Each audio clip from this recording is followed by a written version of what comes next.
Civic Space TV, freedom always. Good afternoon and welcome to today's edition of the Youth Roundtable. I am Phillip Muliisa. Today, we are looking at a subject that is so critical in this country: the implications of the failure to evict Balaalo from Northern Uganda. And it is something that has been in this country, in the media, in the political spaces, in the civil spaces, in the religious spaces for a very long time. And today, the voice of the young people wants to do justice to this topic. We want to understand what are the implications given these people are not taken out of Northern Uganda, either peacefully or forcefully. That is a subject to discuss by the people in charge. To help us in that discussion is a panel of distinguished young people of this motherland, Uganda, and by extension, Africa, whom I will give a minute to each to introduce themselves, and then we can delve into the conversation. I'll begin with you, gentlemen. Introduce yourself. Thank you, Mr. Phillip. By names of Sabiiti, a student. I did political science, Makerere University. I majored in international relations. I'm glad to be here to present on this topic of the Balaalo questions in Uganda at large. Thank you. You most welcome Mr. Enoth Sabiiti to the show. And gentlemen, you most welcome. Thank you. Good evening, everyone, and happy to be here. My name is Kananga William. I studied from Makerere University. I'm a teacher by profession, and again a student back at Makerere University. It's an honor to be here. Let's have a conversation and see how to shape the debate in the society that we all cherish. Thank you so much, Mr. Kananga, for being here, and thank you so much, Mr. Enoth. Now, I want us to start here, and I'll begin with you, Mr. Kananga. We said the Balaalo. Before we go into what they've done and where they are, and who are these people in your perspective? Well, I have seen many people try to describe who are the Balaalo, and especially on social media, everybody has his or her own perspective, who are the Balaalo and so forth. But I really feel it is very important to all appreciate that Balaalo is not like an ethnic group or a tribe per se, to bring it to that level. But in English, you can say these are herdsmen. These are herdsmen who call them nomadic pastoralists, moving from one place to the other with their cows, their cattle, to get them pasture and water. So these are the Balaalo, herdsmen. There is nothing peculiar about their description, blatantly clear. Thank you so much. These are herdsmen looking for pasture and water for their animals. Comrade Enoth. Yes, sir. It is said that these Balaalo, recently the crisis we talk about, they are in Northern Uganda, herdsmen in Northern Uganda, and they have become a challenge in that part of the country. Why did they have to choose Northern Uganda among all places in this country? How did they even get there? Thank you. The question Balaalo, the word Balaalo is a Luganda word meaning omularo, a person who herds cattle. So, how did it come to be so common? Even when someone, so it is associated with people who are cattle keepers. The question of Northern Uganda, Balaalo are everywhere, all herdsmen are everywhere. Whether in Uganda, every part of Uganda, they are cattle keepers, regardless of their tribes and the community they come from. The question in Northern Uganda now is the influx of cattle keepers in the community of Northern Uganda. How does it come up? In 2015, in my own understanding or the little knowledge I have, there are pastoralists who were in the parts of Tanzania and also cattle keepers in Uganda. The cattle keepers in Uganda were, as it is described, cattle keepers have to move in search of pasture, purposely pasture for their cattle. So when Magufuli was in power, he opened up the game reserve for the cattle keepers who were in Tanzania. So that, when you're doing a certain activity and you're somewhere, you have to call your friend who does the same. So some people from Uganda and different parts of Tanzania and Rwanda, they had to go in that game. And they grazed there, I think, for almost 2 years. In 2017, they were chased away. And they were given permission to travel for a month. So after that, they are told, go back where you have been. Some people had to, the friends were telling them, oh, here in Northern Uganda, there is vast land. You can come here, rent land, and graze your cattle. I'm telling you for the fact that one of the people I know had to move to Acholi land, and he rented. After like 4 months, they were evicted because, they, when coexistence, it cannot fail to have conflicts. So when people went in the north, they rented land. There was a conflict between cattle keepers and Farmers. the These are farmers, the the crop cultivators. growers. Yes. So it raised the question. And that question was addressed in a political way. And they were evicted. There was an operation and those people were evicted.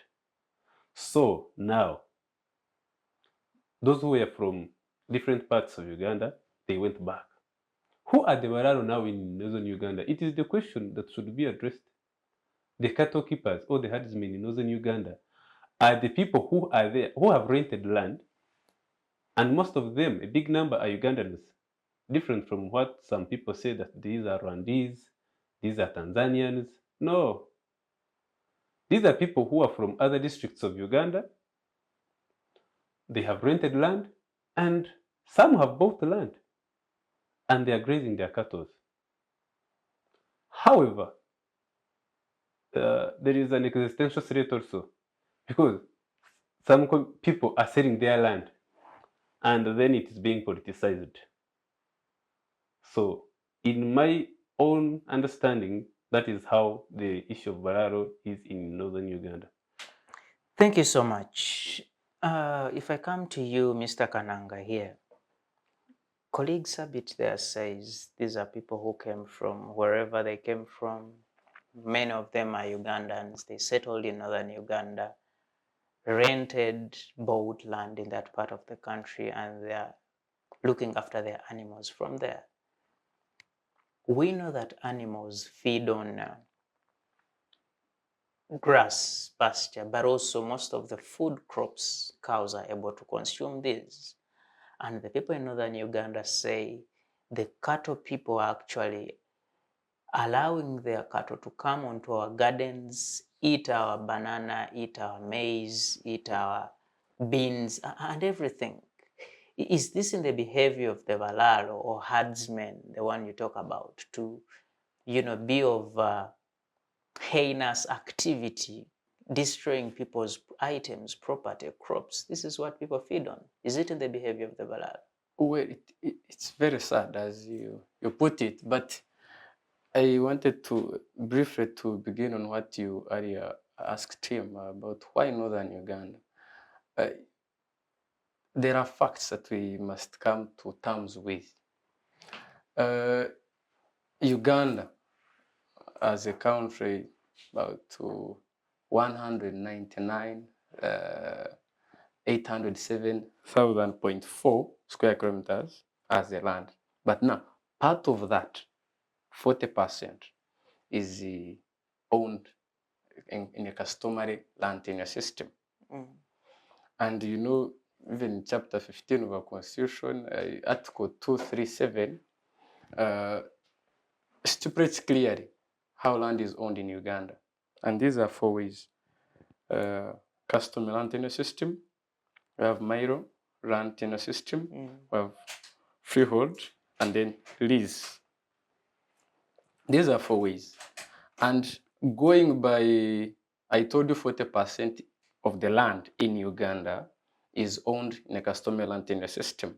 And to be specific now on the region, for Northern Uganda, it is 76% of that land that is owned customary land tenure system. So you see, it is a very big percentage. Then you go to the east, 56%, and the western Uganda, I think that's about 47 of the land in western Uganda. It is customary land tenure system. So whatever we do, we must understand and appreciate how different regions, different societies in this country that we live in own the land. And by let's look at because that's the last time they did census, the Uganda Bureau of Statistics in 2011 showed that the number or the population density 123 persons per square kilometer, and then that is 2000. Then in 2011 it had increased to 163. Now you might find it maybe 233. So you hear that the population increases. Ugandan population increases, doubles actually after 22 years. The population is increasing, but the land does not increase, certainly. And people now start competing for land. So I wanted us to first appreciate why Northern Uganda. You could say why Eastern Uganda, why a certain district. You'll find them in Apak, Amuru, Napak, Nebi, Guru, and so forth. People move because they feel they have no enough land to cater for their cattle. Even maybe they could be even farmers. I want to say I no longer have enough space to plant my maize in Rushenyi. I want to move to, let's say, Soroti, maybe Ibanda. You understand? The reasons that are there that we cannot run away from, reality of life.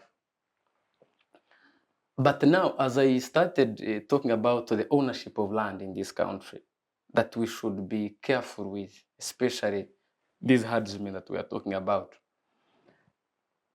You see, when you make it Balaalo, it becomes more ethnic. I prefer calling them herdsmen. You said it is not an ethnic group. Yes, but people appreciate it that way. They think it is more like an ethnic group, it is like a tribe.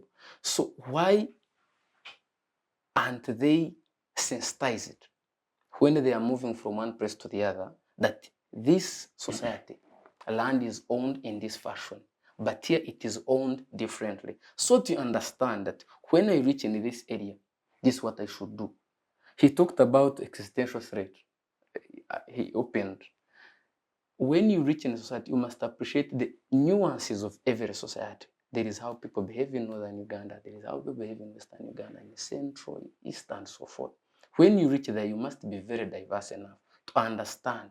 Even when you leave Uganda, go to China, you must try to behave like them. If you can't behave like them, respect how they live. So when you reach in a land like Northern Uganda that is owned in a customary land tenure system, you must understand how to acquire land. If it is getting a lease, per se now you want to become a lease. When you get it, how do you use it? There are neighbors. They have their crops. They have everything. Even the executive order number 3 of the president was talking about those that are in areas that are non-fenced areas. They should be evicted straight away. So it's very unfortunate that some of them are not sensitized, and I don't want to really infer this aspect like others do. It's very bad when you start generalizing. I am sure there could be those who are behaving in a very normal way as it should be. Go there, get liens and rent that area, fence it, and ensure that your cows do not distract the rest of the neighborhood. You understand?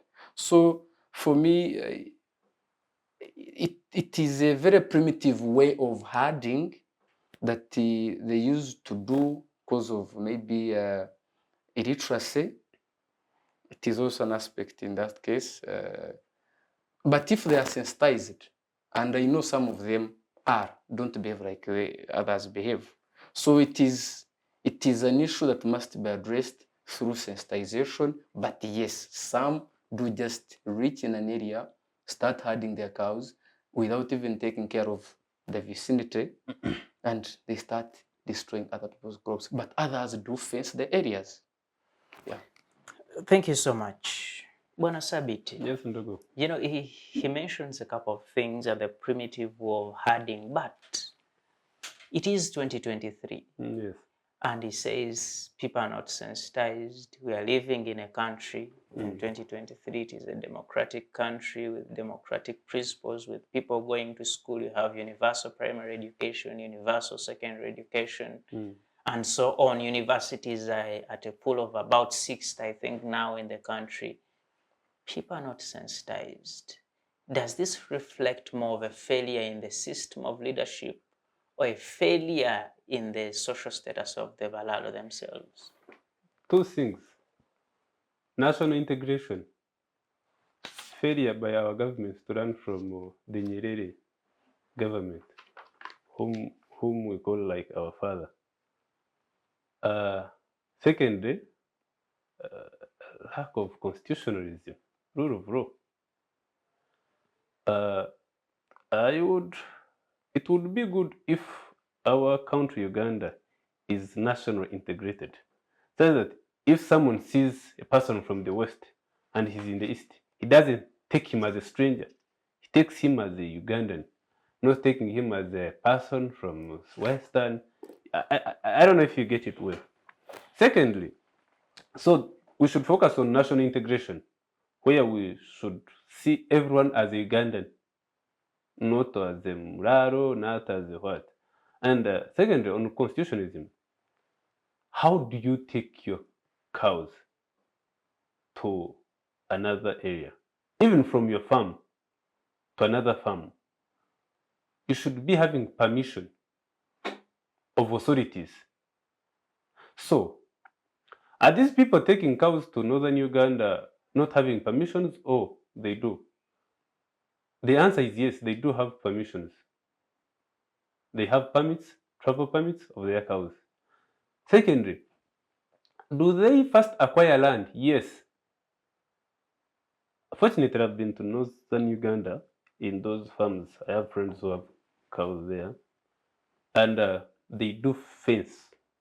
You have to first get, according to the laws which are there now, to acquire land. You have to acquire land through the normal procedures, and you fence the land.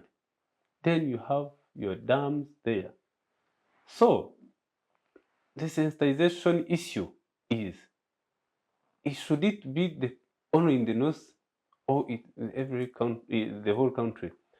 It should be in the whole country, because the Ministry of Agriculture, is it doing well to sensitize farmers? This is the issues of modern farming. You see, Bwana Sabiiti, when you say people are going to Northern Uganda and they have permits, you and I have heard of stories where people are saying they wake up in the morning, they find cattle in their land, they don't even know where it came from. And this person claims it is his land now. He even fences it off. Just like that. You've had this. Why isn't the law taking the course? Why does it need the president even? Let the law take its course. I should ask the you. Question of rule of law. You know, the question of Northern Uganda and the Balaalo question, it is bringing into play many things that we should understand. We should, why? You see, maybe I can help you with context on the why. You have had stories that actually most of these people, they call Balaalo. You said they're herdsmen. You say they're people who look after cattle looking for pasture. They say these are armed people. They have guns on them. And should you try to cross their lane, they're actually up to defend themselves. But two, still to give information in that particular aspect. A few months ago, if not one to be particular, the Chief Justice of this country, speaking to a delegation in Northern Uganda, said the Balaalo are actually proxies of powerful military people in government. Therefore, law cannot work on these people. You know, the impunity in the country. The law, is it discriminative? Let me first correct you. It is wrong to say that someone just takes the cattle and puts on a land. Where does it happen? I've been to the north. You get it? Most of the people who are there, they rent. Maybe we have to see the way of renting. And are they fenced? Because the question is, what is bringing the conflict between the herdsmen and the community? It is cattle encroaching on their crops. Secondly, it is a question of existential threat, which has been politicized. Cattle encroaching on crops, Yes. land grabbing. Al- They say the Balaalo, allegedly, Not their land- morals are not the best to be with in the society, course. including things they talk about, like Balaalo used to bathing in the public, and they say they undress anywhere along the rivers, and those things, those are the troubles. True. Now, such that the morals they are going to learn. They are going to learn. I think, you see, when two cultures, even when another tribe comes, like, let me say the Indians, you see, their mode of dressing is a bit different from ours. So, it's a conflict of morals. But I think they are going to metamorphose with the society. Then the issue of crops and land grabbing. Land grabbing, it can be there. I'm not saying it can't be there, but how can it be solved? Let the law take course. Me, I'm emphasizing on the issue of the law. And when you say that the Balaalo, now it is coming to the proxies of people in power. It is why I told you that the people in the north now are the people who rented, Ugandans who rented, or who bought land. You get it? Then it is conflicting with the land tenure system that Mr. William told you about of communal land. So people in the north are arguing that their land is communally owned. Why should it be sold? And some people have bought land. Fortunately, I've ever been with a friend. I had visited him to his farm, and he was buying land. And the whole committee of the village was there. You get it? So this boy who has earned his hard-earned money and is buying land from a family, you're telling him that he's grabbing land because maybe some people say that it is bought cheaply. So what should be instituted? The leaders of the north, of their choice, they should they should sensitize their people not to sell land. Lease land, not sell. Then a question comes: what of those who have already bought land? How are you going to deal with them? What was the source of money they used to buy the land? It's a complex issue. To my conclusion on that issue, I suggest that there should be a committee of inquiry to inquire who are these people. Everyone holding is here Ugandan, first of all, because Uganda is permitted to stay in every part of Uganda. Maybe if I give information, there was a committee put in place under Is the it doing the right chairmanship thing? of Professor Pen Mogi, and it came out with recommendations. One of them was that Balaalo should leave Northern Uganda.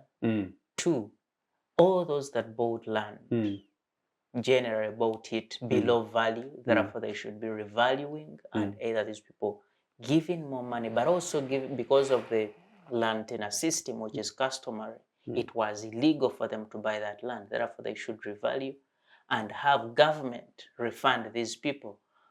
And another committee was, another recommendation was that those that have encroached and destroyed the crops of people in Northern Uganda should actually pay fines to the owners of the crops. Fantastic. There was a committee.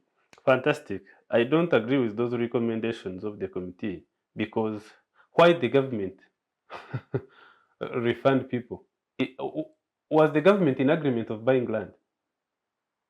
The government is solving a crisis. It is solving. Where will the government get money to refund the people? We have something we call the Uganda I'm Land the buyer. Fund. I'm the buyer. You are the seller. You sold me your land, even in Kampala. So now, what is the government paying me. You You see, know, let me give you an example. mm, When we wake up today and you've heard stories of, you saw there was a case in Endeavour here where someone bought land where there was a church, broke it down, but this church is in the interest of citizens and people are in that Fantastic. area, and government says no. This is so dear to the people of this community. Therefore, as government, let us buy this land and return it to the community. why isn't the government doing so to the Muslim issue, which is very... But let's go back on the issue of our discussion. My issue on that is that if you are in the north, if you have rented, please fence. If you have not fenced, be evicted with immediate effect. By the way, take their cows when you know that the land you have rented is fenced. Secondly, which is a bit complex even to me, the people who have read about their land, and it is in a lawful way, how are they going to be handled? I suggest that those people should remain with their land because they bought Customary in a land legal is way. not bought. How did he purchase? Someone purchased. It's an illegality. Why did the people who sold the land do an illegality? He Can they said- refund? Can He those said people, there is exact no people, sensitization. can those exact people refund the money, not the government? It has to be government. You Why? see, the Northern Uganda question, you are talking about people. There is a case, and you know, I engage you so much because you say you have colleagues who have farms in this part of the country. Fantastic. There is a case that came up where someone bought 1,200 acres of land at 20 million shillings. 1,200. That's not a fair deal. And the family came out to say that they sold this land to this family because they wanted to pay tuition for their son at the university. It was out of need, out of poverty. They wanted to facilitate education of a son. They sold land at a price that is My 1,200. brother Muliisa, can I interject and I want to help Please. Enoth. I want to help my brother Sabiiti. Like you started, I don't want to be presumptuous that I do not know the system we are in, the failure of the system. Customary land tenure system. The way I actually do not want to employ the vocabulary of the word acquisition. It is not acquired. And even when you're renting it or getting a lease, there are procedures because this is land owned by either a family, a community, or a clan. And as I told you, 76% of that in Northern Uganda is owned that way. So what do you do? And like he says, they were seated in a meeting, there was a committee, the whole people were there, and so forth. I do not know which people were there. Part of the family, part of the clan that owns this land, I do not know. If it is, well and good. But when you go back to the history, especially history of Africa, you go to Nigeria, Sierra Leone, Liberia, Sri Lanka, 25 years fighting because of land conflicts. When you are dealing with this very sensitive phenomenon of land, and it is good that we are noting about this because it is very sensitive, it has caused very many conflicts. The moment it exceeds from individual and individual, it exacerbates to religious to ethnic. It can get into violence and bloodshed. You must go about it with extreme sensitivity, and you must be very critical how you get that land. You talked about proxies. I do not want to discuss statements made by sensational politicians and so forth. At times you listen to a statement being made by people you expect to be pretending the temple of justice in this society. Such statements are very dangerous. I do not know if they appreciate the magnitude of such statements, what it can result into. If they can appreciate that, the better. But going back to my brother Enoth, there is an issue of vulnerability. True. You will come to me I am in need of taking my children to school. And what I need to now is 15 million. Because this is what is needed to take my 3 children. One is in primary, another in second, another in the university. And because I am vulnerable at that moment. I am vulnerable because you have what I need at the moment. So the bargaining, sensitization we talked about, illiteracy, people end up being paid way less money compared to what they would have gotten earlier. So when they talk about these issues, the recommendations, even our constitution talks about the district land board, talks about the land tribunal and so forth. If they give recommendations, for instance, revaluing the land, to me it makes more sense. You can imagine 1,000 kilometers, you talked about hectares? 1,020 acres of land. Acres, 20 million. In our own honesty, sure it doesn't add up. But when they say let's revalue, and then we pay these people the money they need, if at all you got it in a very proper way, as far as customary land tenure system is concerned, in this area, that is if that land is under customary land tenure system, because there are areas that are under Miro, Free, and so forth. For me, I'm very specific on Northern Uganda when it comes to customary land tenure system. So when you got it in a very right way, better way. But now, how was the valuing? The moment you address that, the better. But also, when we try to generalize these matters, it is very unfortunate because if we try to assess, if you are going to evict these people, if you want to do revaluation, go and do assessment. How did you get your land? How did you get it? Some people will be vindicated in the end, at the end of the day. So thank you so much. I want to bring you first word to, the president of this country has issued 3 successive directives to have these people evicted from that part of the country. And he went on to say actually that their activity in that part of the country should be made illegal. And he directed the Attorney General of this country to come up with a legal framework that tries and convicts those people who are engaged in that kind of activity, moving, going, herding cattle everywhere in the country. But if the president has this to say, don't you think there's something very, very wrong with having these people in Northern Uganda? Well, we need to appreciate the political aspects in these matters. I fully understand where the president comes from to make such an order, executive order number 3. The area, the political dynamics, the nitty-gritties of the area, and what we are headed for,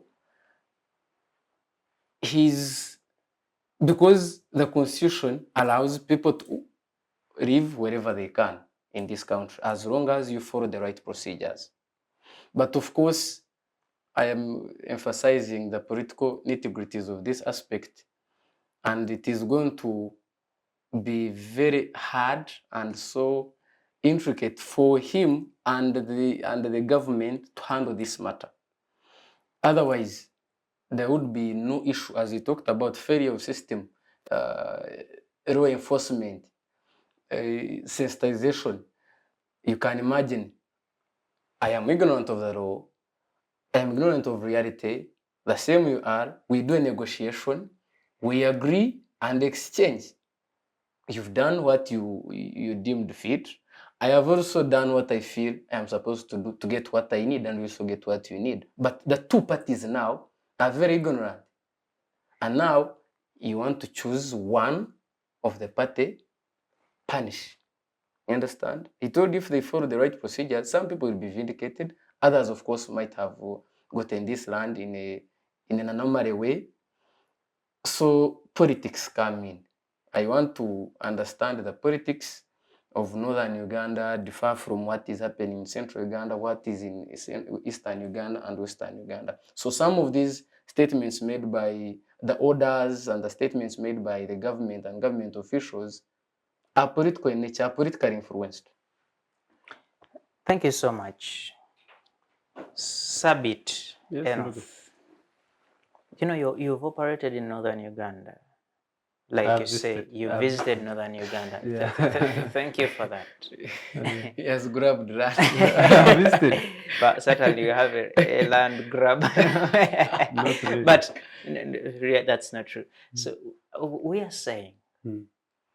the president says these people should leave Northern Uganda. Where do they go? They should live under certain conditions which are stipulated in the executive order. One of the conditions, if you rented land, it should be fenced. If it's not fenced, leave. You see, Where would you people go? say, the president says, you have 3 weeks to leave if you have unfenced land. Fantastic. Precisely 3 weeks is enough to fence land. Yes. In other words, the president is saying, don't leave. Not really. You see, if you don't have a rented land, if you are a pastoralist, if you're just moving from here to here, in other words, leave. And the authorities are there to effect that. But the president, again, it is a two-sided way. If you have land and it is fenced, stay. If you have land and you bought it, fence it, stay. So, however, because this case is too politicized, there are people who are saying that these people must leave. Whether you bought it, whether you rented, you must leave. And then it is a contention. It is a contention between someone who bought and his land is fenced, someone who rented and his land is fenced. You see, And then the Sabiiti, constitution which permits us to live in every part of Uganda. So we are politicizing the issue. you know, you talked about existential threat. Yes. And I want to tell you that land matters are very, Very crucial. emotional True. subjects, very emotional. Very and true. I'll give you examples. He mentioned Sierra Leone. Mm. But currently, in Israel, Mm. the conflict mainly is about land. Yes, true. When you go to Russia, Ukraine, the conflict is about land. Here in Southern Sudan, the Northern Sudan, Yes. Khartoum, Sri it Lanka was and a so forth. question of land. Mm. People died in hundreds of thousands. Mm. It is a very emotional subject. Mm. When people say the only solution is to have these people leave our community, Mm. and they insist, Mm. what do you see happening? You see, that is why I told you that the failure of national integration, whereby an actuary will feel free to go in Western Uganda in Ankole and buy land, he feels he's part of the community. That is failure number one. Secondly, the question I talked about of existential threat. Also, we're not going to tell the people of the north that you cannot sell the land.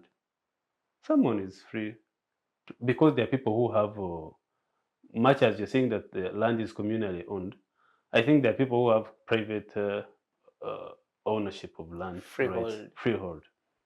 So, what if I bought from a freehold person and he has rights to sell? However, as a community which is vulnerable, we should set standards, a revaluation of land as we are doing.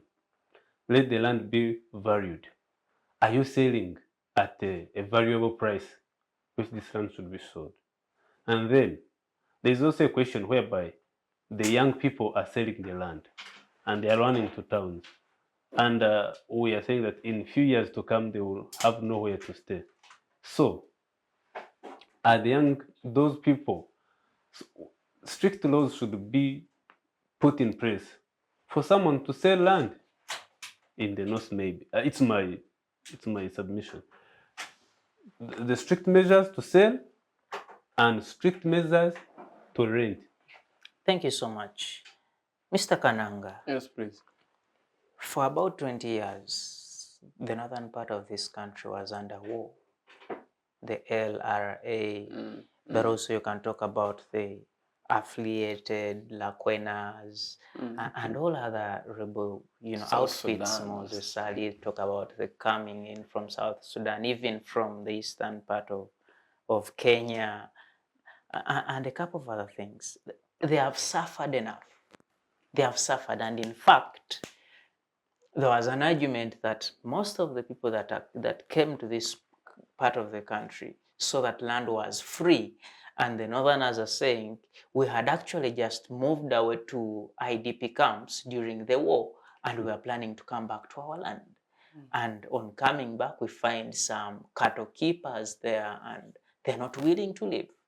It's not a fair deal for these people. The basic we can do for these people is rehabilitate them and make sure they are not facing another crisis just after one that was very fatal, not so. I want to relate that very aspect to another society. To give you an example, after in Rwanda here in our neighborhood, after the 1994 genocide, people died, others were displaced, others left at will. But you know, when you leave or when you are displaced from your home and later on it stabilizes, you come back. You're forced to come back. East or West home is the best.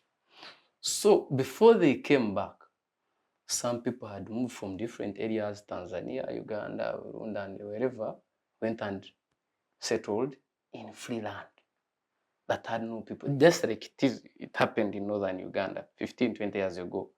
So now these people come back, you find somebody at your land. What you can do, depending on the politics of the area, say, okay, let me go and put my house in the corner there, as your house is here. You accept to live together, or you start a war. Land skirmishes now begin. So it is a very related issue. And as you said, 85% of you Ugandans, especially in the rural, depend on land. Land is very sensitive in that way. We all agreed. So when people are saying, leave our land, we had moved away, now we are back and so forth, I want to tell you for a fact is that Achoris are not only in Acholi region. They are in the east, they are in the west, all over. Just like same Balaalo are not only being a question only in Northern Uganda, but they are in the east, they are in the west, they have moved to Tanzania, back and forth. They are all over, meaning, like he talks about national integration. When we try to tribalize our conversation, to me, it is the issue when you tribalize everything, because I know the consequences can be very dire. Why would people choose to take that aspect of the conversation? That's what he kept emphasizing, national integration. The moment, every time I look at Muliisa, I want to understand, because knowing your tribe is not a problem, but now the feelings that are attached to your tribe is the problem, because it is okay to have identity. My name is Phillip Muliisa, let's say I'm Msoga. You're proud to be one, and you should. But now it shouldn't be so sensitive to me that when I get to know this Msoga, now I get bad and negative feelings towards you. I'm not supposed to live with you. We're in a society that is dilapidated, but we don't appreciate it. Because of the politics that we have been in from 1960, 1962, we don't appreciate coexistence. Tribes do not appreciate to live with each other, at least to a large extent. Now you can see such issues. So people living in Northern Uganda illegally wouldn't be an issue. They can sell. We have seen very many young men in rural areas are selling their land, they buy borders, they come to Kampala. So what are you saying about that? It is the same issue. So for me, it is about national integration, appreciating the irregularities that are there, and the irregularities and how we solve these irregularities without exaggerating. The fear of people in Northern Uganda, when you read the reports, they will tell you, many years ago, a few years ago, about 15, 20 years, the districts of Liantonde, Pigi, Gomba, Sembabule, Nakasongola were not cattle keeping districts. Today, they are fully cattle keeping districts. And the people of Northern Uganda are telling you, we are afraid what happened to Nakasongola, what happened to Gomba is coming to our land. Don't they have a valid point? They do. But now, you have a valid point that we are worried what happened to the other people, we might be headed for the same. So why go ahead and sell and lease the land? Because do you want to say that there are no people that have leased their land at will? Certainly they are. They are there. But of course, I told you, politicians, when they come in and make this secession statement and so forth, try to ignite the minds of the masses, of the local citizens of that area, to try and make them get biased. But also, we talked about the issue of vulnerability. Some of them have already leased out to them. They have sold, either illegally or legally. So it is contradictive. It is ambivalent in a way that this one says we are worried of what is going to happen, but your neighbor is leasing out the land. Yes, you have a valid point. You might say, for us, we don't want national integration. I do not want to live with you. You're right to say that, but now somebody else is leasing out the land. It is very contradictive. Thank you so much. Mr. Sabiiti, you know, as it stands, all the recommendations and decisions that are in place talk to one thing. They should get out of Northern Uganda. And the presidential directive had a deadline of 25th November. It has expired a long time.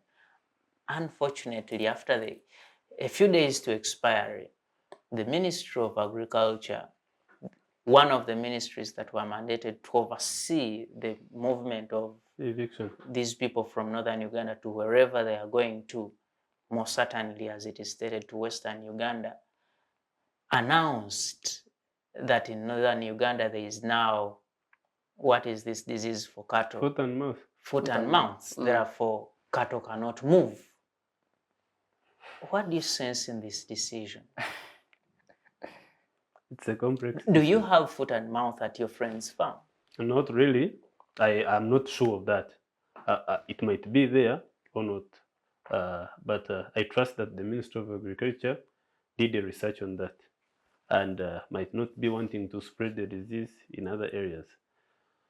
However, now, this issue, the presidential directives, talks about the unlawful owners. Let's be true. Let's not take only emotions. The presidential directive talks about the unlawful owners of land. They should be evicted.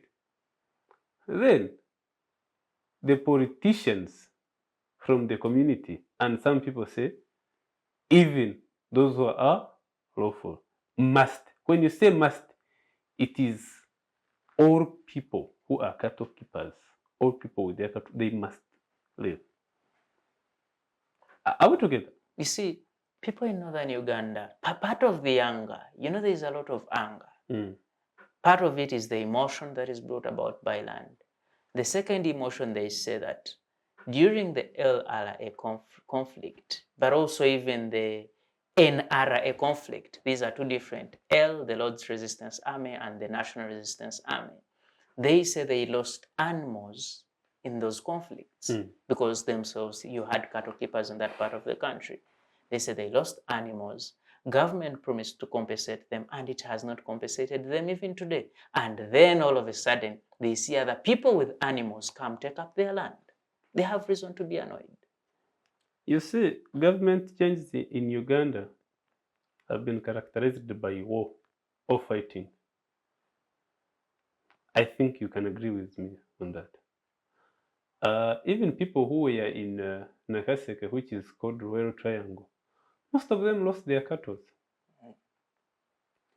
Even the war which was taking Amin, that war, people lost their cattle, even in Western Uganda. So the question of saying that we lost our cattle, yes, I agree, they lost their cattle. But if their activity was cattle rearing, they would have got other cattle. And from where? From where those ones who have it get it from. If the government is the one responsible, it would have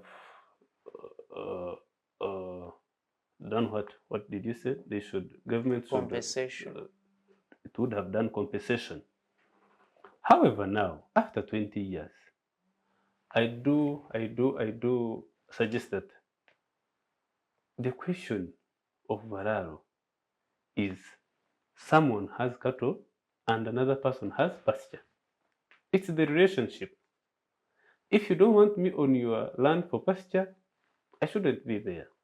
However, if you want me there and I have my cattle, I'm giving you money for for your for your pasture consumption.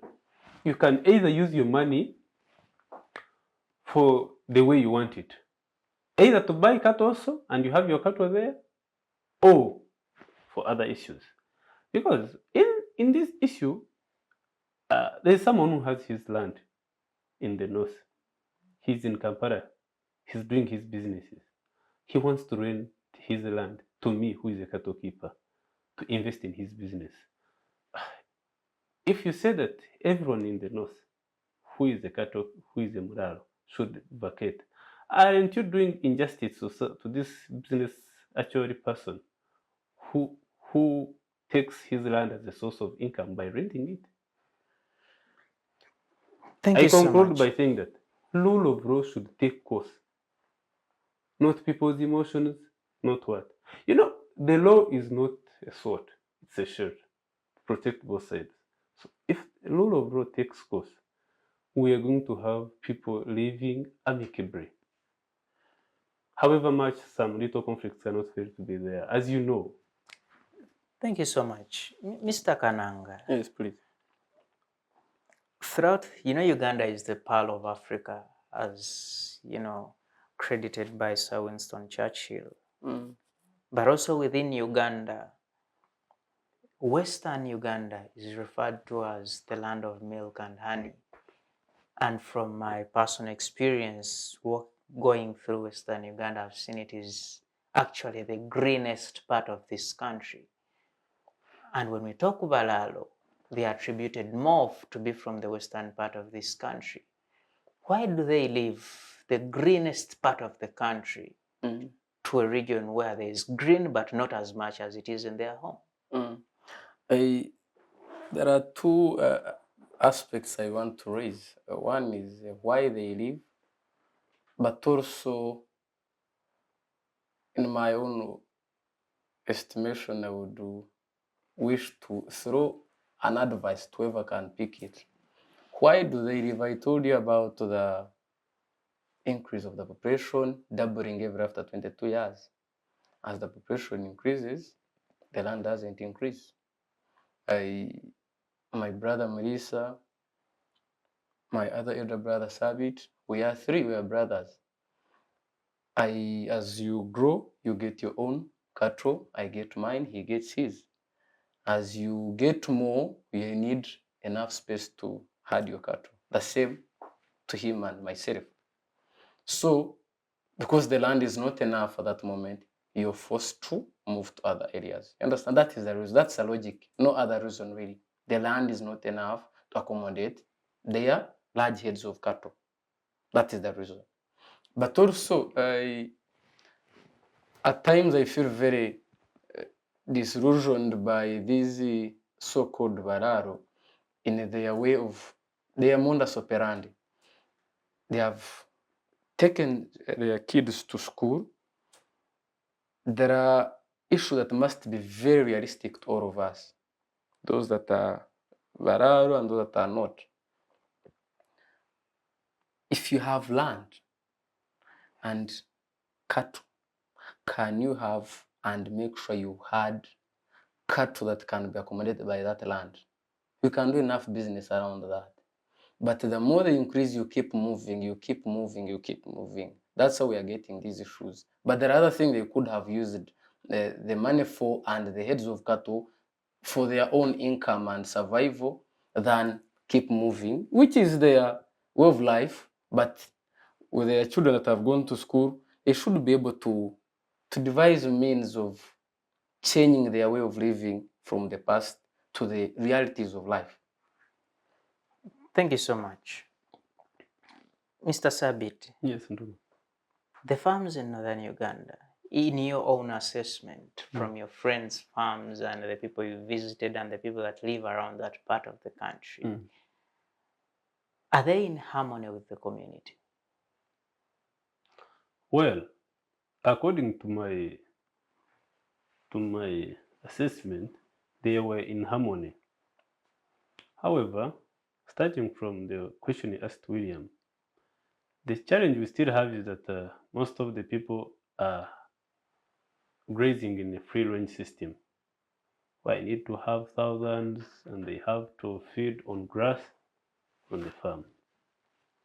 So that's why people are moving to other areas which have free land to move on a free range. So if I can Harmony. take both your views, as you bring out the harmony view, you could add this one as well.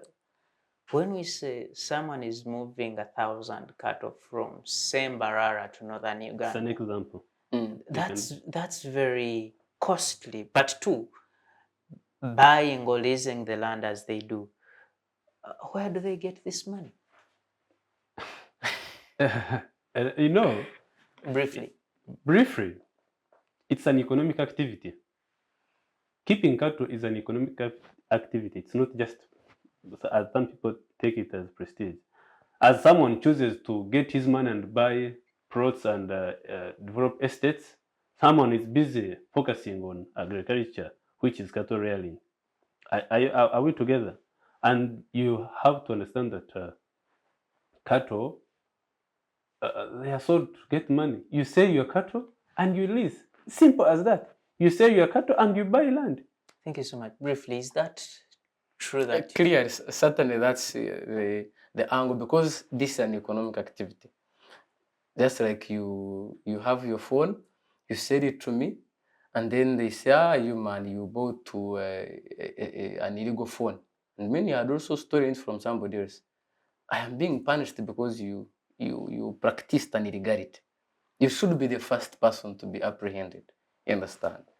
That is the land exchange in Northern Uganda we are talking about. But where do they get the money? Is it fair? For me, if I have a land that can only accommodate 200 heads of cattle, and I have 500, meaning 300 cannot be accommodated here, I have to find another place that can accommodate them. That is if they fail to take up my advice, what I think that you should only own heads of cattle that can be accommodated by that very land. So money you sell and buy. Clear. Thank you so much for that insight, and thank you so much, colleagues, for being with us. And to you, our viewer, thank you so much for being with us. It is the Youth Roundtable on Civic Space TV. We're heading into a very short break, and we shall be right back. National Water and Sewage Corporation is committed to providing cost-effective, clean, safe, and reliable quality water and sewage solutions in urban centers across Uganda. National Water and Sewage Corporation reaffirms its commitment to 100% service coverage, geographical expansion, infrastructure development, water quality, pro-poor initiatives, customer care and stakeholder engagement, catchment, and water source protection.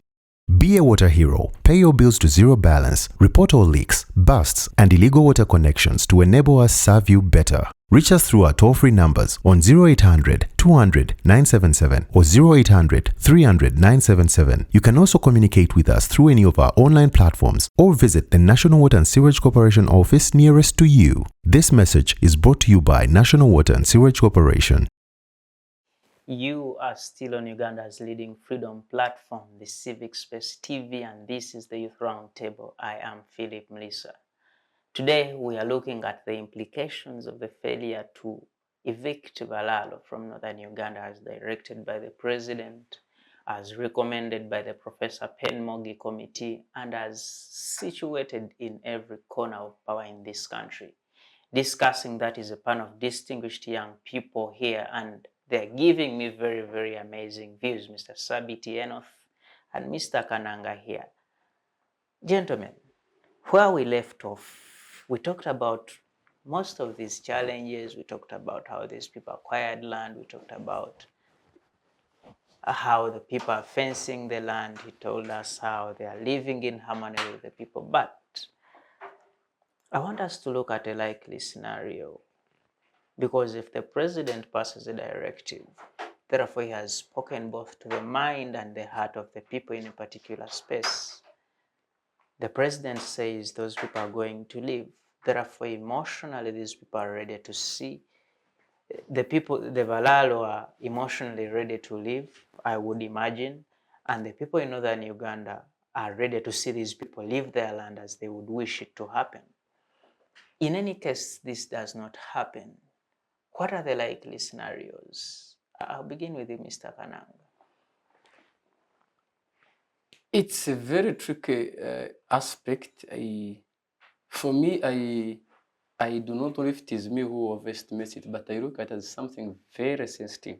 Very scared. Very scary. I have told you countries like Sri Lanka have been in wars for 25 years because of land conflicts, land disputes.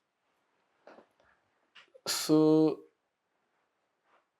with the hindsight, the nature of governance,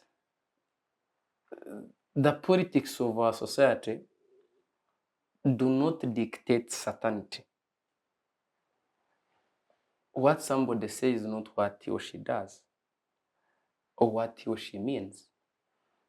And now, like, see, you made the statement earlier, you interpreted it your own way, interpret differently. When the Ministry of Agriculture came up and said these cows cannot be allowed to be moved from one place to the other because foot and mouth. You see, one says, no, this is a political statement. It is not true. The timing. The timing, why did it come at this moment? Maybe they're trying to justify the stay. And then say, maybe there is foot and mouth indeed. It could be there. But also it could be a political statement. So the interpretation. So for me, my hope is that the president and his government can come to the heart of hearts and see the sensitivity of this matter, and God provides wisdom to them on how to handle this very sensitive matter, so that we do not affect any of the parties emotionally, because you can imagine how does somebody move with 1,000 heads of cattle from Northern Uganda and to where, like you asked. Meaning as in a very few weeks, you need to purchase another land or sell them off. I know when you're selling your own dear property, it is emotional, you know. But also, these people are saying, let them live. And for me, I would wish they see people that are unlawfully owning or renting land in Northern Uganda should live. Now they say, you must live, and they see them here. You know, it is a bit emotional. So my hope is that the government can handle this matter in a very sensitive way. Do you think there is some kind of lack of due diligence in the decisions made by government? Certainly, yes. Honestly, why would I be suspected of acquiring or renting land illegally? It means there is a loophole in the system. I mean, this is our perennial problem. It's a historical one. So, yes, there is. But I am very optimistic. I hope we can find a way out, and we see how people can coexist and live together in harmony and in peace, without any of us being parsimonious in a way. You mean you don't want to live so and so, you want to acquire something in a very unfair way, taking the vulnerability of people in your favor, you know. I really hope we get out of this peacefully. Thank you so much. Sabiiti, Enoth, without being a sadist and so not being cynical from my point of view, Yes, look. why are your friends not leaving Northern Uganda? Why are the pastoralists or why are the cattle keepers not living in the Northern Uganda? Who are those people who, according to the executive order, that should leave Northern Uganda? It's a question number one. The Balaalo. Not the Balaalo. The Balaalo who are there unlawful. I think let's interpret the executive order as it is, or the law as it is. not as we think or as we want, including emotions. Per se, like for example, I'm from Western Uganda. I have no interest of having my ancestral home in the north, but I can settle in the north for a certain activity. If there is a business, I can go there. I think even you can, everyone. So the question is, if the Balaalo who are unlawful in the north, they should vacate with immediate effect as the executive order is stipulated. However, those who are lawful, who have faced their land and they have no conflict with the community, and someone says that I rented to this man, no, we have lived in harmony. Why should he leave? So, conclusively, those who are there in unlawful way, I also suggest that they should immediately leave and not cause a more havoc. Thank you so much. You know, Kananga here knows, and I know, and you know, that in this country, all the previous leaders we've had, every time they get out of office, they have to be in exile.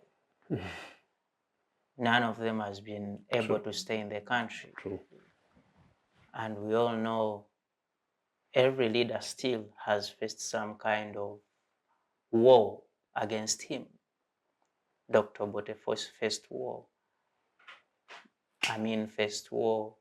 Tito Okello faced war. Lule faced war. Even the military council itself faced war, the transitional military council 79 to 80.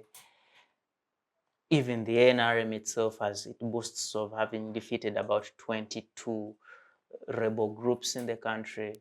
But even currently, we're still battling ADF. We've battled LRA, talk about the Lakwenas, Moses Ali is in government today, he was a rebel leader. Jamil Mukulu is in the cells. A couple of these challenges have happened in this country. And at this point, you start to think about something called national reconciliation, national dialogue. And the Minister of Justice and Constitutional Affairs is up talking about this once again. He says this country needs truth, needs reconciliation as a country, as a people. So as we get integrated, like you have been saying, we integrate as a people, we reconcile as a people, and we forge a way forward, a future for this country. Is it about time we sit and talk and reconcile as a people? Well, it is time, and it has always been time. The earlier, the better.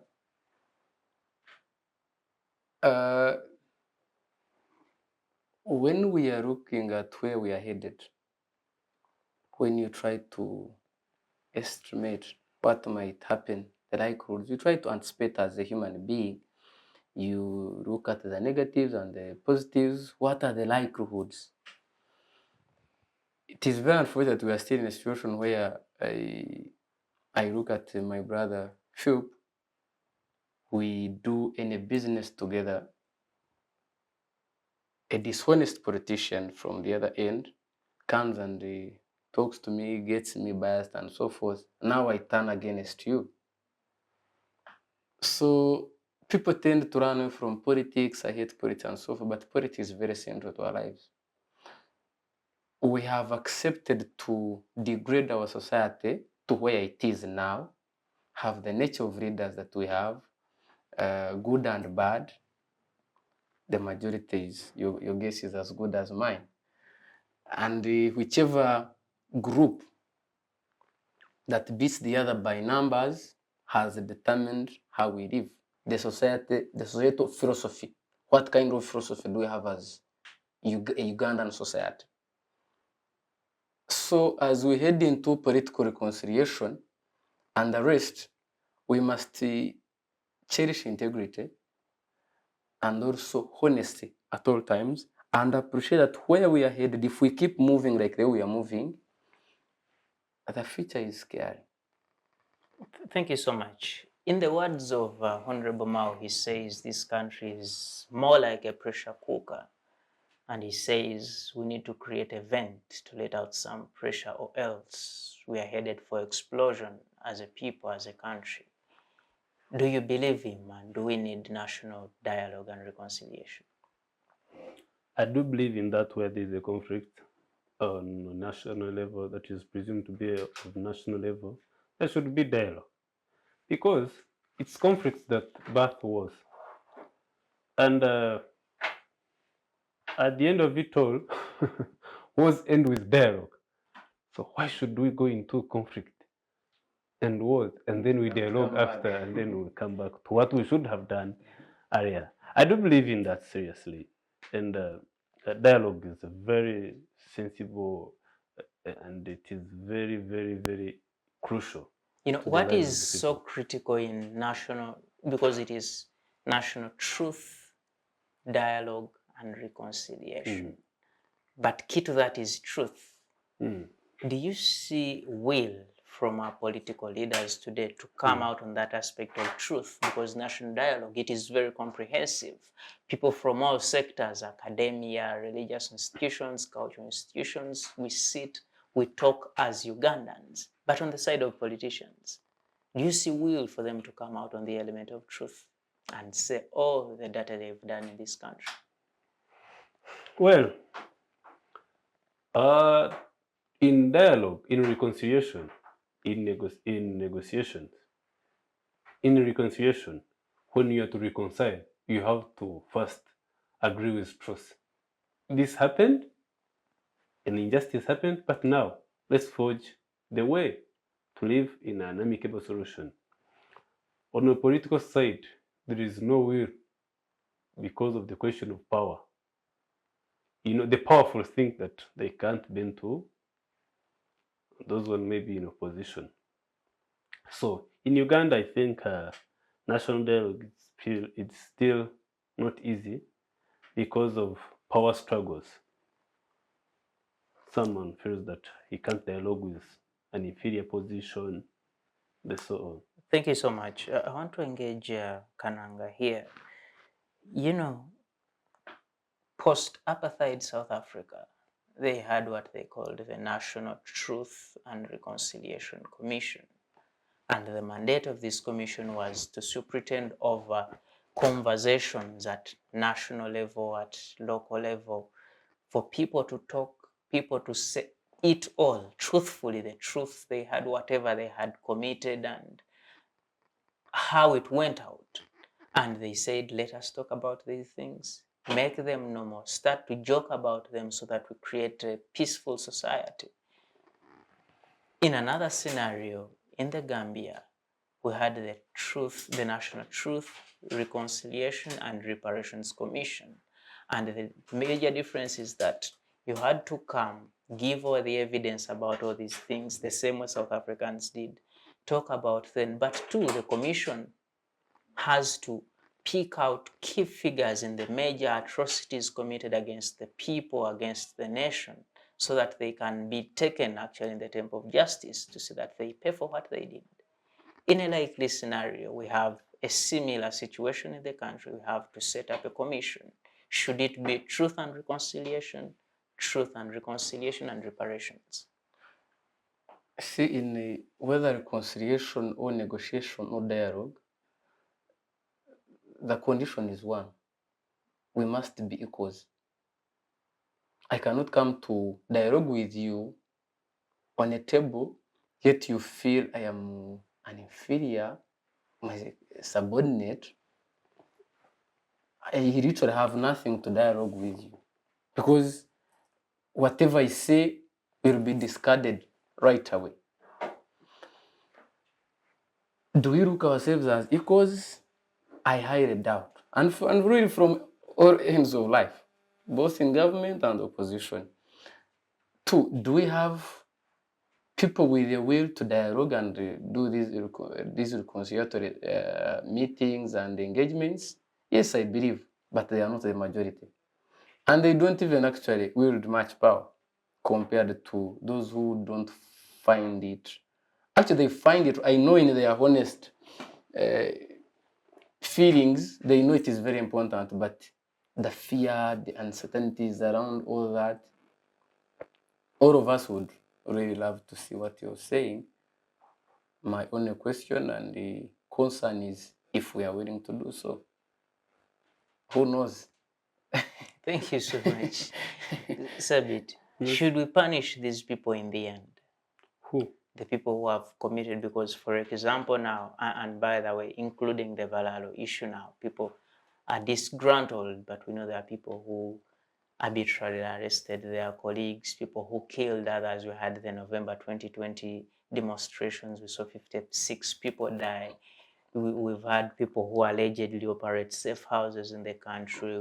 We've had people who have disappeared. Currently, we have 18 people who no one knows where they are, but they're citizens of this country.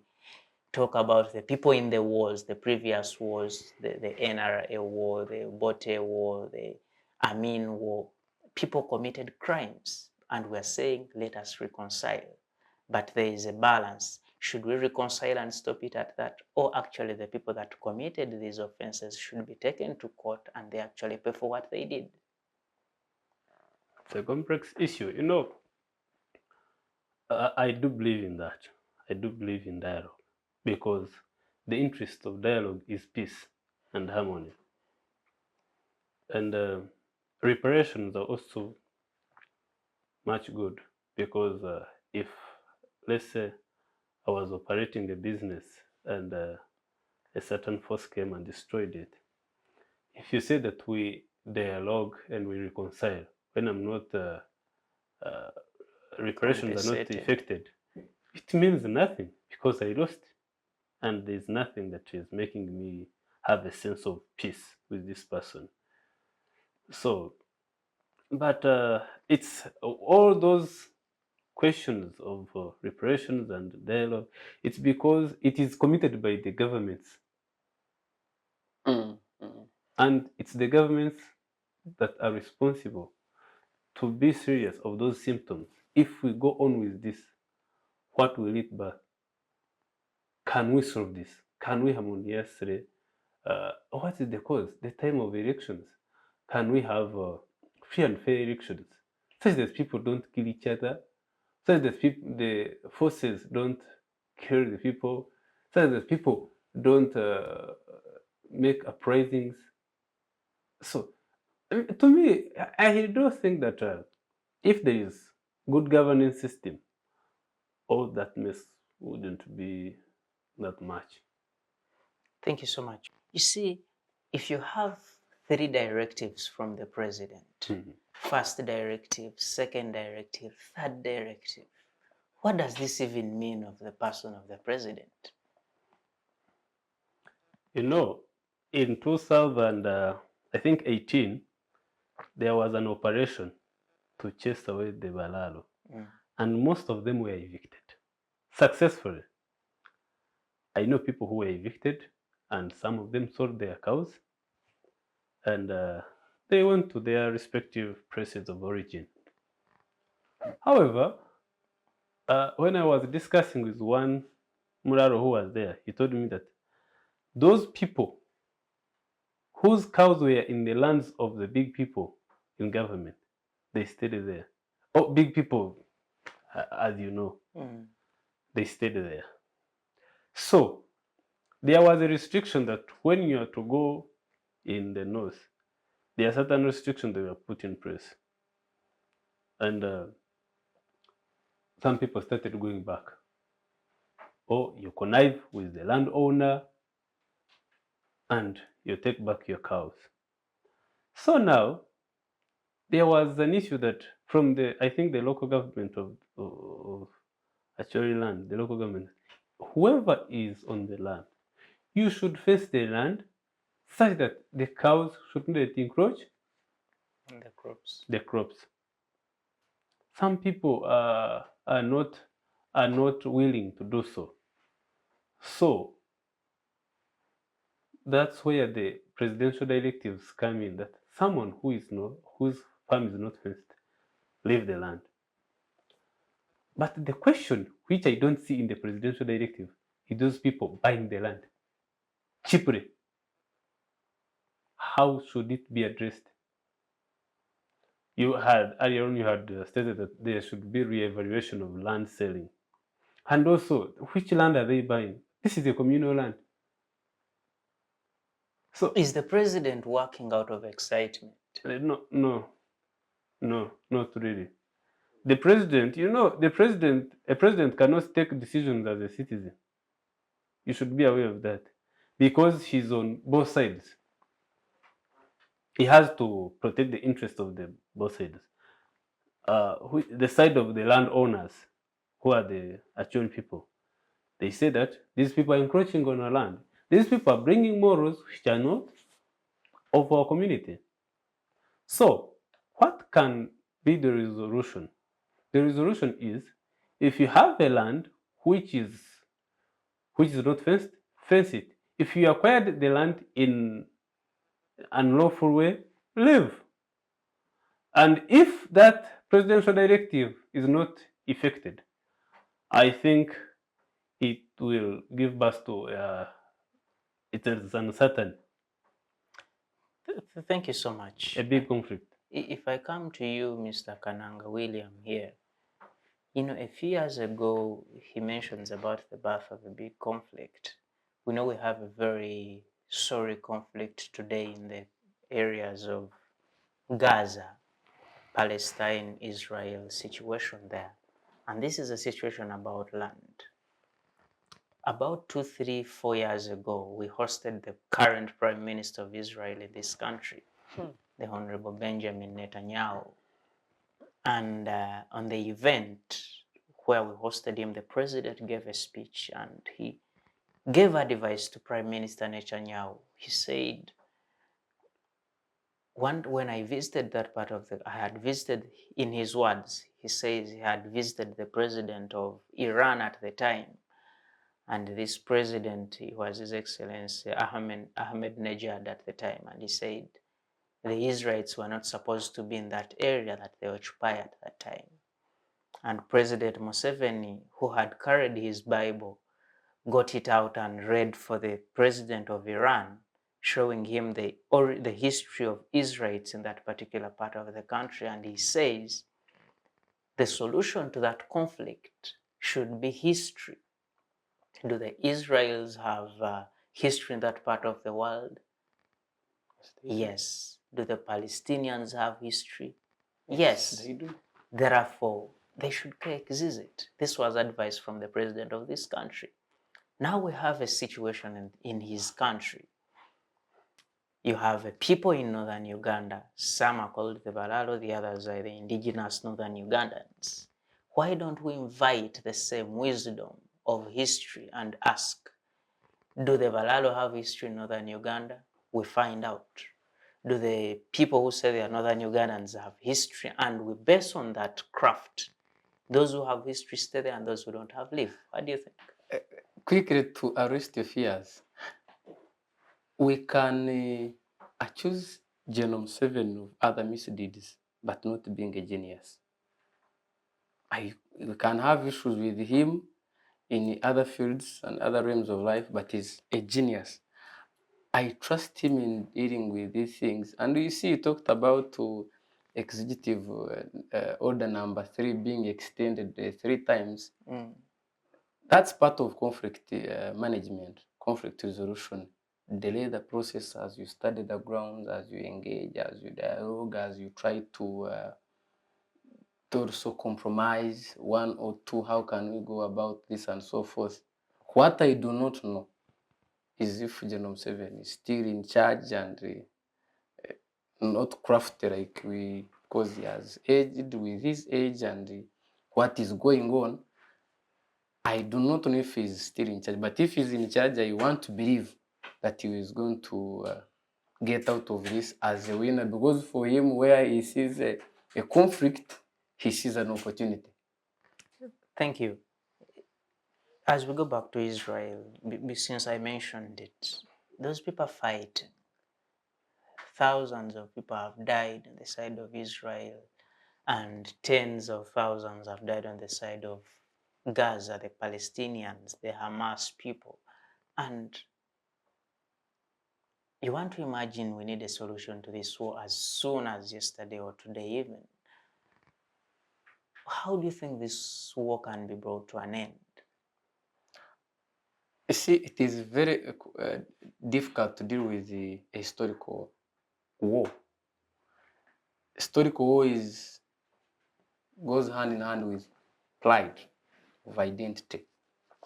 When you're watching the news, you look at the pictures, even when a woman or a man carrying a 4-year or 5-year, you see them, the little kids also raising the fist and so forth. They have been raised in a very genocidal manner. Even you see somebody was telling that actually in Palestine or even in Israel, at night they switch off lights and you go and pinch your little brother. Say, see, that's a Palestinian who has pinched you. To create and inculcate hatred. It's in actually you even against, part of their curriculum at both sides. you The understand? school, they teach So you for that. me, Yeah. I think we misuse human beings as vocabulary. See, human being is a virtue. To be a human being, I must be humane, I must be honest, I must be peaceful. But if I lose that, I shouldn't qualify to be called a human being. You see how they trained their kids to hate and kill the other group. It is going to be very difficult for that war to come to an end. It can cease and reduce. I think historical war is very complicated. Thank you. Sabiiti, you know, this war, unlike other wars, has the direct influence of many other players at the international level. The United States is the biggest funder and supporter of Israel in this conflict. And the Hamas group, their biggest supporter is the Islamic world, but to be particular, the Hezbollah from Lebanon, Syria, Bashar al-Assad, Iran, The neighborhood of Israel. the neighborhood. And these are people that do not agree that these people should actually be in that part of the world. Don't you think the international community has gone so low in its expectations as far as solving conflicts is concerned with the UN in place? You know, the preamble of the United Nations Charter is to stop the scourging wars that take lives of thousands of people. However, then in Article 51, there is inherent right of a state to defend itself, collectively or individually.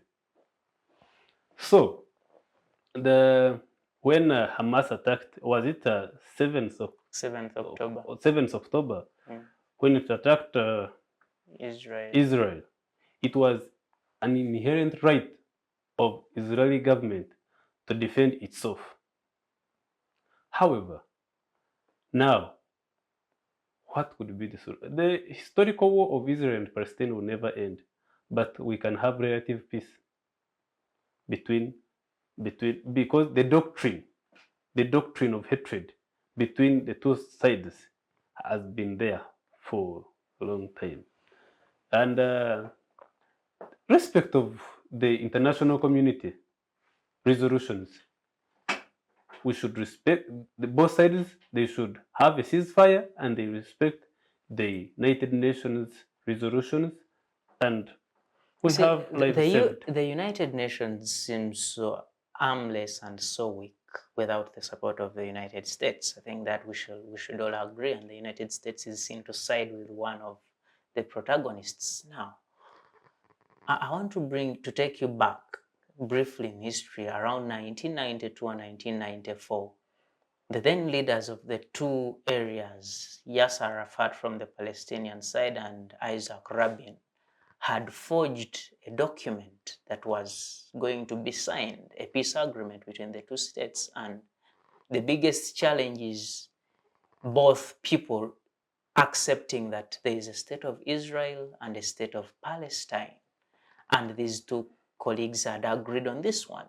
Unfortunately, before the signing, the Prime Minister of Israel was assassinated by extremists who were actually against the signing and the acceptance of Palestinians in that particular part of the country. And the current Prime Minister was one of the extremists, the Honorable Benjamin Netanyahu, don't you think we need to go back to those agreements, review them, and make them practical today?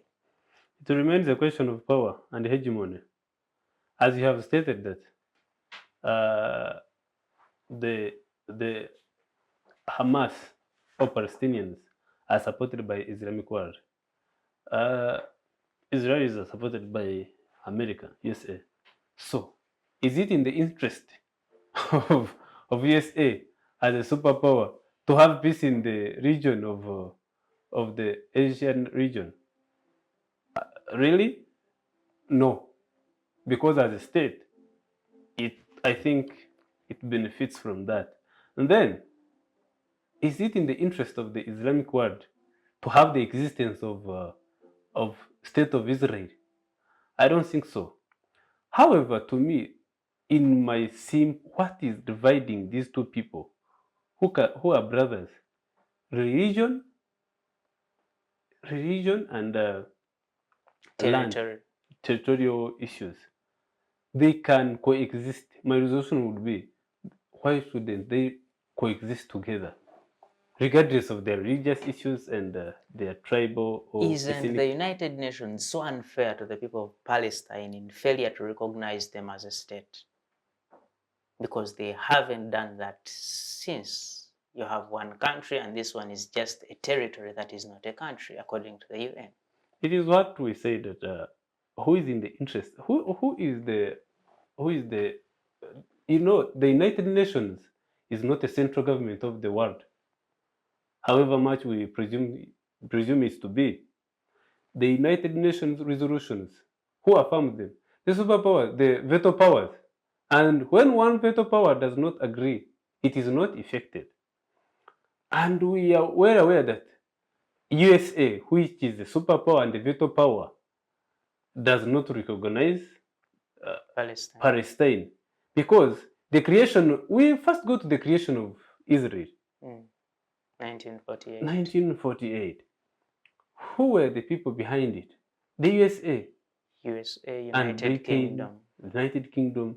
So now, Israel is like another state of USA and Britain.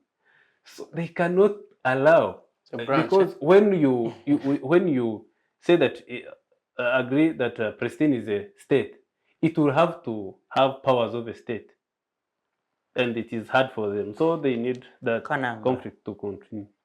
do we see a solution from military confrontation in that part of the country, part of the world rather? You see, people's orientation is very key. How I am oriented from childhood, school is very key in building personality. So when you study the personality of the Palestinians and you study the personality of Israelis and those who support them, they had the core personality, not to let things go. You want to grip onto things, keep in control of everything. It becomes very hard to resolve this conflict. But maybe we can only hope for a ceasefire, as we pray that maybe it takes long again to resurrect. But Israel and Palestine war, it's hard for us to think that it's going to be resolved anytime soon because of their personality, the orientation. You've talked about their curriculum. So how do you expect me to lose and discard all the skills I've attained? I've been trained to do this. Now, after maturing, they want you to change. The personality of the two groups is very tricky. You know, there was a recommendation in the years before they were taken back to that land to have them brought in this country of ours, Uganda. And I imagine the kind of conflict we would have had in this country in that aspect. But to expand on this point, this, in my thinking, tells me a thing about settler communities. A group of people of a common tribe and who move in groups, in bundles. There are very many, they come settle. We know that. Like Liberia. The Jews, yes. We know that the Jews were in Germany. They faced challenges in Germany. They were in Russia. They were in Asia, that's part of Asia, everywhere in Europe. but they settle there. And how do we generate, and I want you to give me a general cover of this, settler communities, how do we end this idea of having communities that keep moving from time to time? Why do they move? There are reasons. One, when you, in any society, when you reach in a society and you're the minority, you tend to start mobilizing and assembling yourselves. In society, there are only this group of people, so you start looking for your own. You know, even the Maslow hierarchy theory, belongingness, to feel loved. So when you assemble yourself now, after assembling yourselves, you feel intimidated all the time, you're under threat. Maybe the little property you have cannot be accommodated by wherever you are. One, it can, the land is not enough, as we talked about the issue of Balaalo, but also the indigenous people are threatening you. They keep moving, they keep moving, they keep moving. So the issue is not about how we end this and why do they move? Why do they move? Nobody wishes to move away from his or her home area. But the reasons and factors contribute to mobility of people. Thank you for that insight. Sabiiti, he brings a very important perspective of why do they move. And earlier we talked about the Balaalo moving in search of extra land, pasture, water for their animals. If we keep moving, the Balaalo move today, the farmers, coffee growers from Buganda move next year, and we have cotton growers from Eastern Uganda move the following year. When is this movement going to end? You cannot stop immigration and migration, but you can regulate. Is someone moving with a reason, and is he or she legitimate to move? Strict laws. So those are the government is put in place to regulate the movements of people, because as you're saying, like the Balaalo, there are other people who are not indigenous Northern Uganda, the indigenous Achoris, who are having maybe crash crop farming in the north. Do we then see the Balaalo in Northern Uganda set up a defensive, wing? In the DRC, you have the people called the Tutsi Banyamulenge, and these are people who came from Rwanda, settled in Congo, and now they are there. They are citizens. Unfortunately, the DRC government has refused to recognize them as citizens, and they ended up forming a military wing, the M23. And it is the sole purpose of that rebel group is to protect this ethnic group, this group of people. In any case, these people do not leave Northern Uganda, and there is always pressure to have them leave. Do we see them establish a military wing to protect themselves? Not really. It is totally different from an example you have given of M23, the Banyamulenge Tutsis. The Banyamulenge Tutsis never went to Congo. Congo came to them. If you know the formation of the state of Africa, Congo came to Banyamulenge. They were in their land because they never forced anyone there to stay in that land. It was their land, but because of colonial borders, they found themselves in Congo. But they are the minority. That's what I told you about the minority groups when they reassemble. Thank you so much. Mr. Kananga. Yes. What are your final remarks about the Balaalo issue and they are leaving or not leaving from Northern Uganda? Briefly, in a minute. One is that I implore the authorities to do justice to all the parties, be honest and be very careful when they are handling this matter so that it doesn't implode and to be very unfortunate for us as a society. That is to the authorities, but also to the locals, both the Balaalo and the locals in Northern Uganda. They must be honest to each other and to all of us because they are being dishonest to us as a nation. Be honest in the way you acquire land, the way you get it, but also when you lease of land, be honest to say it. Yeah. Mr. Sabiiti, Yes. your final remarks. My final remarks, first of all, is that the Minister of Agriculture should be serious on the movement of cattle and improve the dairy industry such that people get more into paddock systems, such that there's limited grazing on the free range. Secondly, the rule of law should be applied seriously and to improve harmony between the people who are acquiring land in the north. If you acquire land, acquire it in a lawful way, and also follow the law and the community, the culture of the community, such that we can have a peaceful Uganda. Because people are taking their cows in the north because there is stability. So why should the Balaalo go in the north and cause instability in the community? So those who commit crimes should be put to law. Thank you very much. It's a pleasure. Mr. Kananga, William, thank you so much for joining us today. Mr. Sabiiti, My pleasure, please. thank you so much for my joining us pleasure, today. sir. And to you, our viewer, thank you so much for being with us all this time. It is the Youth Roundtable on Civic Space TV.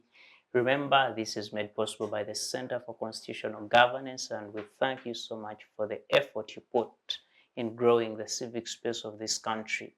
To my technical crew, producer Rashid and Pal, thank you so much for the work you do, and everyone that has been a part of this show. Thank you so much. I want to say thank you and see you next time.